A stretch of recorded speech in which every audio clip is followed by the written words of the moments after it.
Yaqqan pishmaq. Tuydular, tamam tuydular Fayaz bilan Ilnur balalar baqşasından. Irtəgə barmayım deb ilərinə qaytıb yalasalar da gün sayın baribir iltələr.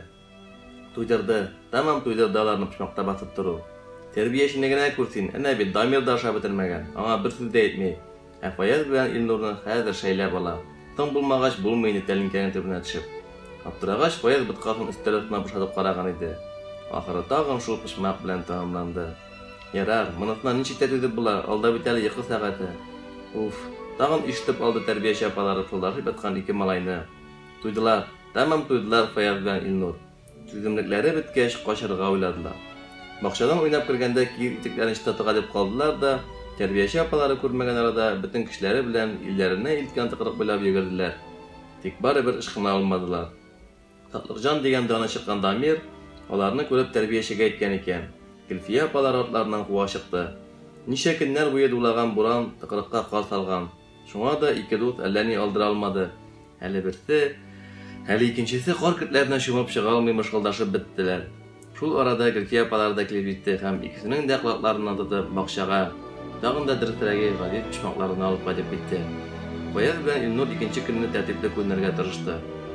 Bugün belki pişmaqqa da basmaslar kebek idi. Yok şu, tağın bulmadı. Yıqı saatinde tışqa шығып qırığa rıqsat sıradı Fayaz. Yolu tərbiyeçilərinin aş bilməsi aşaydı. Təldəgi tidirib ketken təm tunlarını көргәч, avuzundan sular kildi anam. Tez gine yıqı bilməsinə qaytıb, işik yarığından dostu Ilnur'a işarələr bilan xəlini anlattı.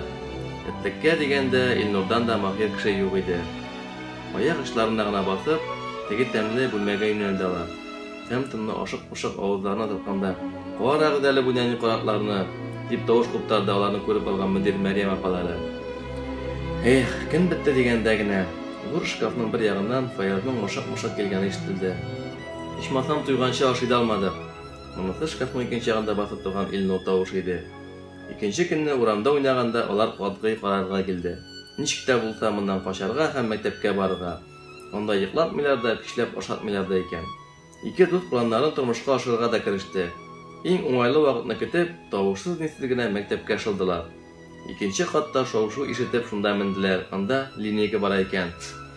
Birsin birsi bo'lib qishqirgan tovushlar eshitib, ular yaqinroq yig'ilishdi. Direktor, zavuch ham o'qituvchilar, barisi da 5-sinfda o'quvchi Fayazning abisi Samatni, Ilnurning abisi illarni darsga yurmaganlari, ikkili olganlari ham tartibsiz bo'lganlari uchun pir to'ldirib suvgalar edi. Abilarining boshlari tuban yilgan, yuzlari qip-qizil, ko'zlari umidsiz. Buni ko'rib Fayaz bilan Ilnurning qiplari uchdi. Bunda tag'in tomoshalar ekan dedi Fayaz. Ishqini yaxshi shaqqa deb istadi Ilnur. Ular tezgina baqshalarini aldirdilar. Ammo shtimgina endi tishlarini kira boshlagan. Kirpiklarini yumib bilan ko'z oldiga kelib bosgan g'aziz, yaqin pishmoqlarına barib bosdilar.